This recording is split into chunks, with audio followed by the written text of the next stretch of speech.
Well, thanks for tuning in. Straight away starting with a quick roundup of all that's making news. As the United States President Joe Biden confirmed the US drone strike in Afghanistan that killed Al-Qaeda leader Zawahiri, who took over as Al-Qaeda leader after Osama bin Laden's death in a US raid. He spoke about how the strike brought about closure to families of the victims of the 9/11 attack. My fellow Americans, on Saturday, at my direction, the United States successfully concluded an airstrike in Kabul, Afghanistan that killed the emir of Al-Qaeda, Ayman al-Zawahiri. The Al-Qaeda chief Zawahiri, who even served as a successor to Osama bin Laden, was killed in Afghanistan by a US drone strike. The location of the drone attack was only 1.8 kilometers away from the US embassy and mere 5 kilometers from the Pakistan embassy. A spokesperson of the Taliban in Afghanistan acknowledged the attack in an official statement, adding that the attack carried out by the American drones was a violation of the Doha Agreement, further stating that such an action was a repetition of the failed experiences of the past 20 years that acted against the interests of the United States, Afghanistan and the region. Barack Obama, the former president of the US, hailed the Biden administration, taking to Twitter. He said that he hoped that these airstrikes would provide a small measure of peace to the families of the victims of the 9/11 attacks. Lauding the precision of the strikes, he noted that the strikes on Zawahiri were carried out without a single civilian casualty. Speaking on the elimination of Zawahiri, the Canadian Prime Minister Justin Trudeau said that this is a step towards a safer world. Hailing the strikes, Trudeau added that Canada will continue to work with global partners to counter terrorism. Meanwhile, Vice President of the US, Kamala Harris, expressed happiness over the success of US military operation in Kabul. And taking to Twitter, Harris said that, how grateful she was for the members of Intel agency and the counter-terror fraternity as well. She reminded how POTUS and his administration have upheld the promise to maintain the ability to protect the American civilians.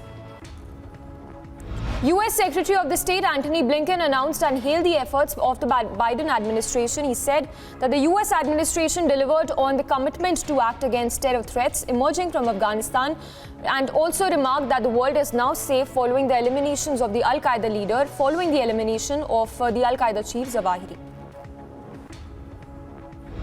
Australian Prime Minister Anthony Albanese said that the thoughts of Australians were with the families of the victims of the 9/11 attack after the Al-Qaeda chief was killed in a US drone strike. He added that the terrorists will never use a safe haven for their hatred. As the President of the United States of America confirmed earlier today, the Al-Qaeda leader Ayman al-Zawahiri has been killed in a US airstrike. The operation was carried out on Saturday in Kabul, Afghanistan. No civilian casualties have been reported. Zawahiri was indicted by the United States for the part he played in the August 1998 bombings of the US embassies in Kenya and Tanzania, attacks which left 224 people dead and over 4,500 wounded. Now, after Al-Qaeda chief Zawahiri was killed in a US drone strike, the role of Taliban in Pakistan has also come under the scanner, as the eliminated terrorist was believed to have moved to downtown Kabul earlier this year to reunite with the members of his immediate family. As a house in which Zawahiri was staying was reportedly owned by a top aide to Afghanistan Interior Minister, it is said that Pakistan-backed Haqqani Network's role is also under scanner, as they provided a safe haven to the terrorist who's now been killed in the US airstrike.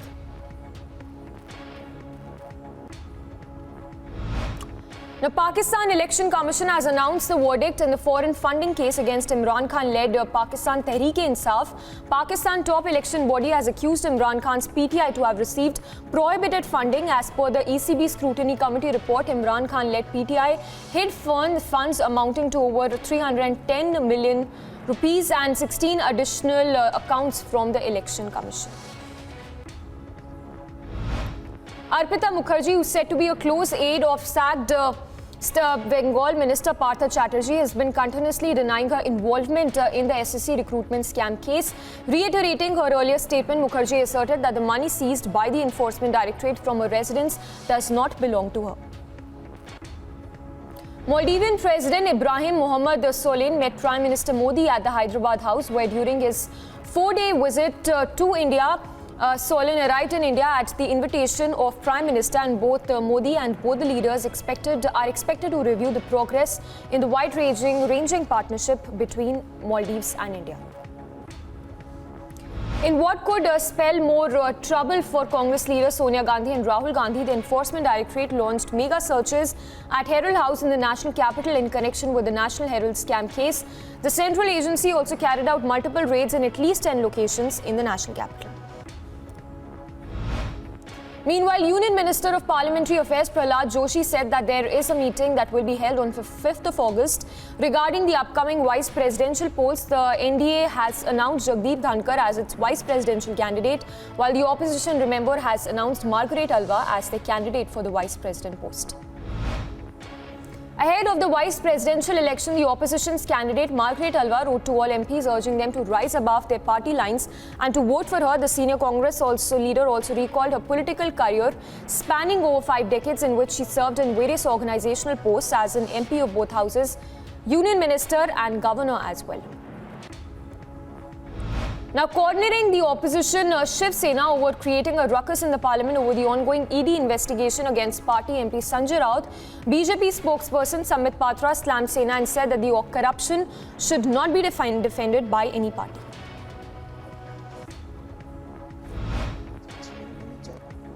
– 2018 में जो case MHADA ने किया था, क्या ये बंद कर देना चाहिए क्योंकि संजय राउत बहुत बड़े नेता है?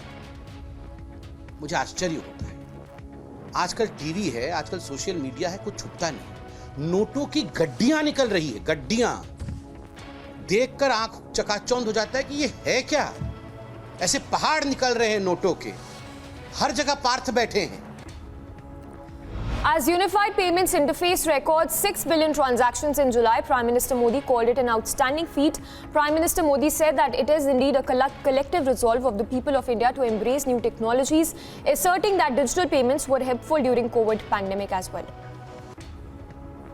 Meanwhile, a terror attack was reported in J&K's Ramban district. There have been reports of explosives that were hurled at the police post of Ramban. Meanwhile, search operations are still underway to nab the suspected terrorist, who reportedly belongs to the J&K Ghaznavi force.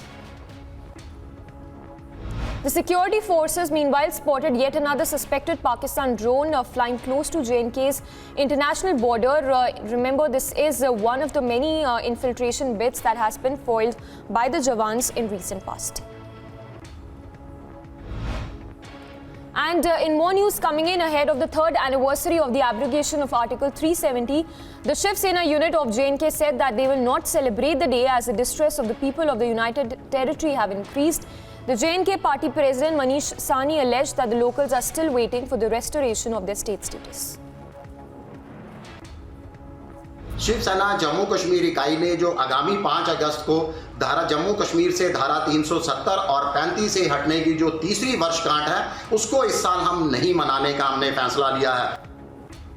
Meanwhile, Goa Chief Minister Pramod Sawant, the head of the 75th Independence Day, urged people to keep up their display picture on the social media as the national flag starting today, that is 2nd of August, also appealing to people to take part in the Har Ghar Tiranga campaign and to hoist the national flag at their residence starting August 13 till August 16. The Prime Minister and Union Minister, meanwhile, Amit Shah, have changed their profile picture of their Twitter handles and posted the tricolour as part of the Har Ghar Tiranga campaign to celebrate the 75th year of India's independence. सभी गोवा के लोगों को आह्वान करता हूं कि तिरंगा झंडा जो हाई स्कूल से लेके स्टेशनरी शॉप तक जो मिलेगा, हम खुद झंडा खरीद के अपने घर पर तिरंगा लहराएंगे। और सभी को इसीलिए जो इंडियन फ्लैग्स के कोड में जो चेंजेस किए उसे मायना रखते हुए 13 अगस्त से 15 अगस्त तक हर घर पर तिरंगा गोवा में लगेगा। सभी लोगों को आह्वान करता हूं तो सभी लोग हर घर तिरंगा लगाएं। Odisha Chief Minister, meanwhile, Naveen Patnaik attended the orientation program for over 6,500 newly recruited teachers in the state and said that more than 14,000 recruitments have been made in the last 3 years. Patnaik further added that around 4,000 schools have also been transformed in the state so far, detailing the transformation of schools in the state of Odisha. According to police officials, 3 people were held for duping people in Gurugram by sending people online links and also assuring home delivery of liquor. The accused have been identified as Aqib, Taslim Khan and Sabir. They've also been said that they were also involved in sextortion. Online ठगी करने वाले एक अंतर्राज्यीय गिरोह के 3 सदस्य हमारी cyber police station east ने गिरफ्तार करके और इसमें कार्रवाई की है। ये भिन्न भिन्न प्रकार के तरीके अपना के और देश के सभी कोनों के लोगों को फ़ोन करके और उनको लिंक भेज के और उनके साथ ठगी करते थे। The Moga police meanwhile got a 10-day remand of gangster Lawrence Bishnoi, who is also known as a mastermind behind the killing of singer politician Sidhu Moosewala in December 21 attempt to murder case. The Moga police claimed that Bishnoi took a contract to kill Jatinder Kumar alias Neela, who is the brother of Moga Deputy Mayor Ashoka Dhamija. Assam Chief Minister Himanta Biswa Sarma launched Mission Bhumiputra, a digital way to issue digitalized caste certificates to students. The Chief Minister inaugurated a Bhumiputra portal as well at a program that was held at Srimanta Sankardev Kalakshetra. During this occasion, the Chief Minister said that the government will create 2 pillars under the mission. In a short span of time, Kerala witnessed yet another case of monkeypox. This time it is a 30-year-old man who is undergoing treatment in Malappuram. According to health officials, the patient had reached Kozhikode airport on 27th of July from the UAE. This is in fact the 5th case of monkeypox to have been reported in the state. और ये disease deep contact से spread होता है। माँ को होता है तो बच्चे को होने की संभावना होती है, हस्बैंड को होता है तो वाइफ को होने की संभावना होती है। कोई स्पेसिफिक समुदाय या तो स्पेसिफिक को ही हो ऐसा नहीं है, डीप कॉन्टैक्ट जिसको हो उसको होने की संभावना होती है और इस तरह से ये केस फैलता है और उसमें इंडिया में भी उसके ऊपर पूरी निगरानी रखी। According to Rajasthan Health Minister, 2 persons with symptoms have also been referred from Bharatpur and Kishangarh for monkeypox, and their samples have been sent to Pune, and now their test reports are awaited. अभी monkey पास का कोई अभी case Rajasthan में नहीं है। कल एक भरतपुर से और एक किशनगढ़ अजमेर से रेफर होके आए हैं। उनमें जो लक्षण है जिस तरह के हैं उनका सैंपल हमने लेकर पुणे भिजवा दिए हैं। रिपोर्ट आने के बाद ही पता चलेगा मंकी पास है या नहीं है। और पूरी सावधानी है हमारे पास, जैसे कोविड से लड़े थे उस तरह इसकी भी पूरी तैयारी है। पर अभी कोई केस अब तक कोई केस राजस्थान में मंकी पास का नहीं है। Capital city's first ever monkeypox patient has fully recovered and discharged as well. According to senior medical official, the patient recovered in 25 days as no sign or symptoms of monkeypox was visible. I must congratulate the team of Loknayak Hospital, the dedicated team involved in the care of monkeypox case, that successfully we have discharged first case of Delhi. And this gentleman was admitted in our hospital on 22nd July. Prior to hospitalization, he had history of fever and skin rashes for 2 weeks. So total he recovered in 25 days.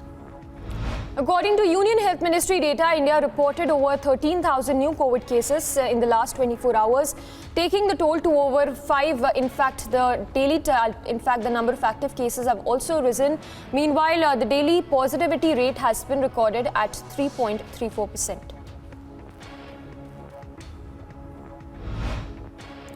And in more news coming in, severe waterlogging that was reported and inundated several parts of BHATKAL in Uttar Kannada district of Karnataka amid severe bouts of monsoon witnessed in the area. The water level of the Jiyadhal river has also risen following incessant rainfall in the neighboring Arunachal Pradesh. Water of an overflowing river has submerged several villages as well in the area in Assam's Lakhimpur. In fact, in Assam districts as well, according to sources, at least 6 villages in the area have been affected due to flooding, and thousands of cropland, in fact, hectares of land has also been destroyed because of the rains.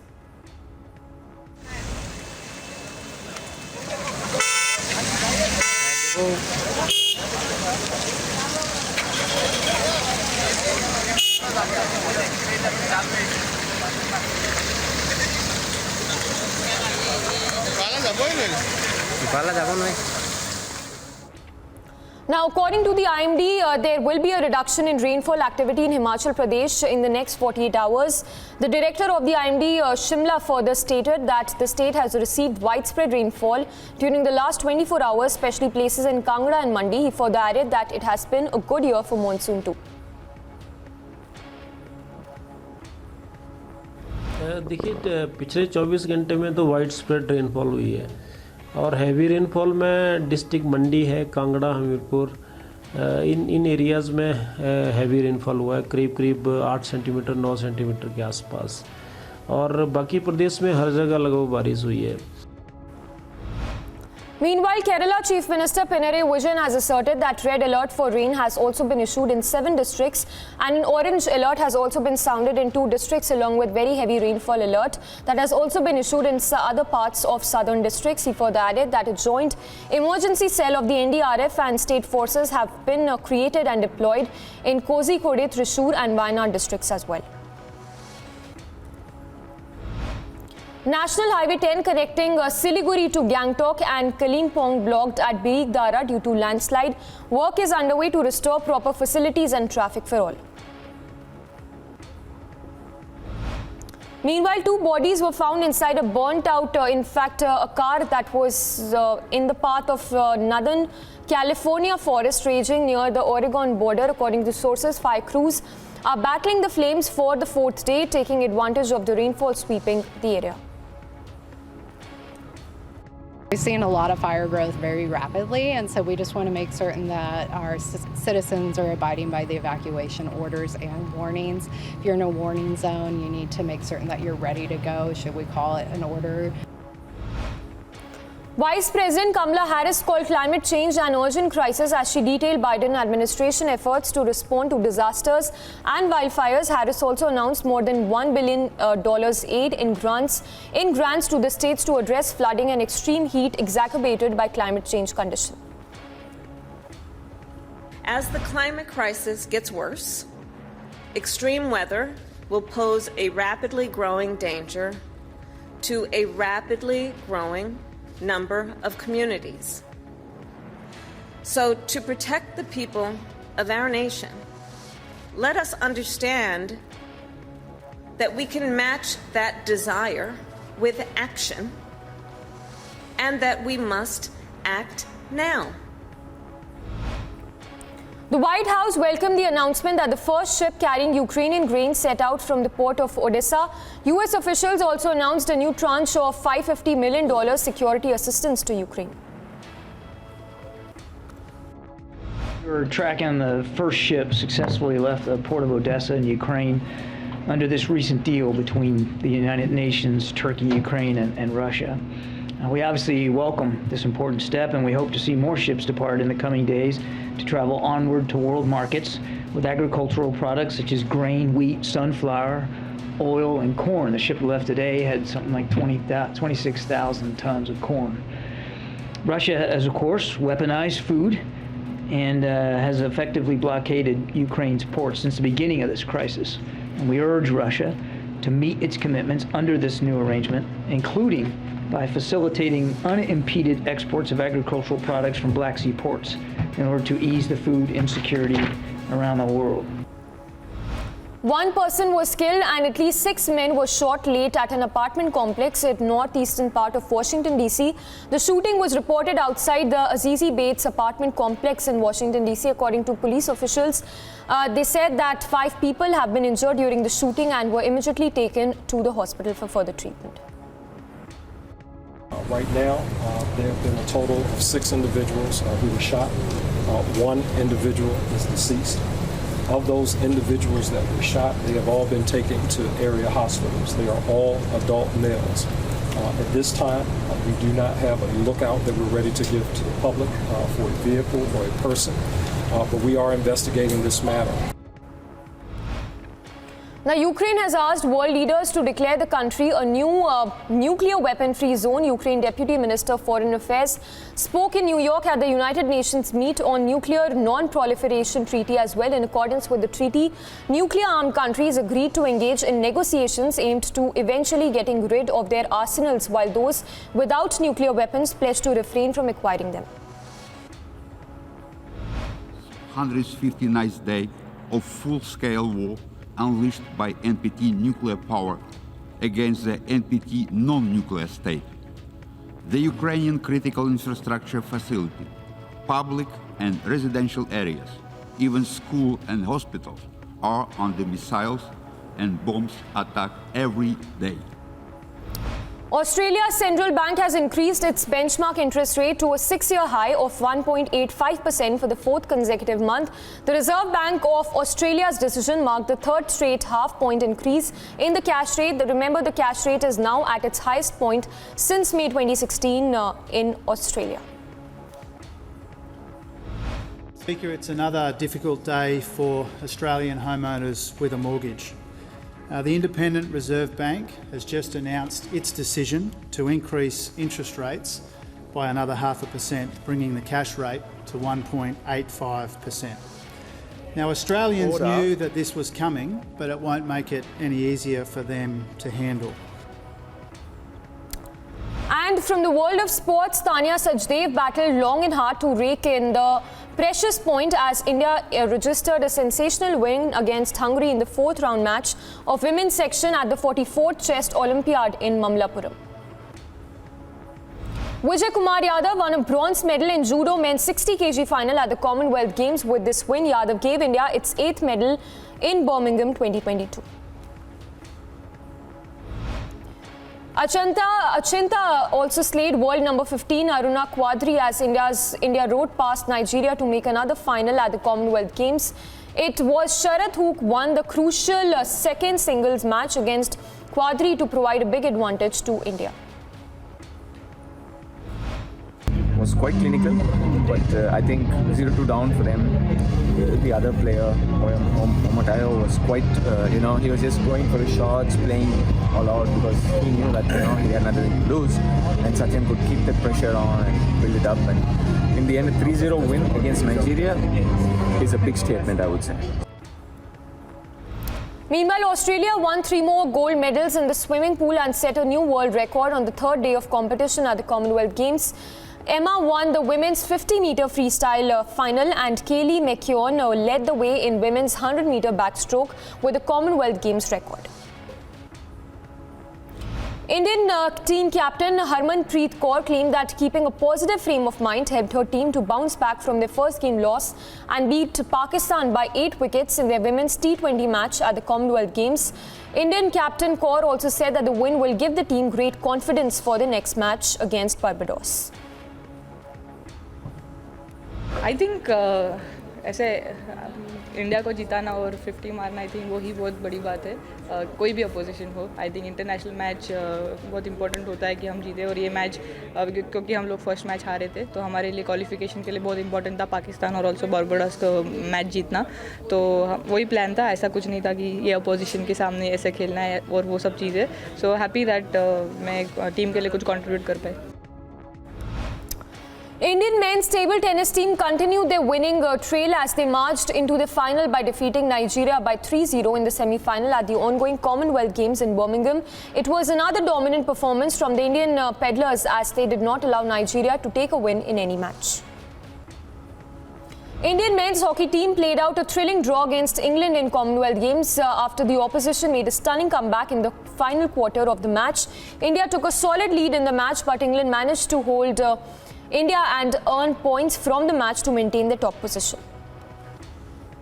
Lakshya Sen beat his Singapore opponent Loh Kien Yew as India sealed their place in the Commonwealth Games badminton mixed team final with a 3-0 victory over Singapore. Brandon King's Fury knock of 68 after Obed McCoy's 6-wicket haul guided West Indies to the 5-wicket win over India in the second T20I of the 5-match series at the Warner Park, St. Kitts. West Indies maintained a stronghold on the match after Obed's 6-wicket haul helped the hosts bundle out India for 138 runs.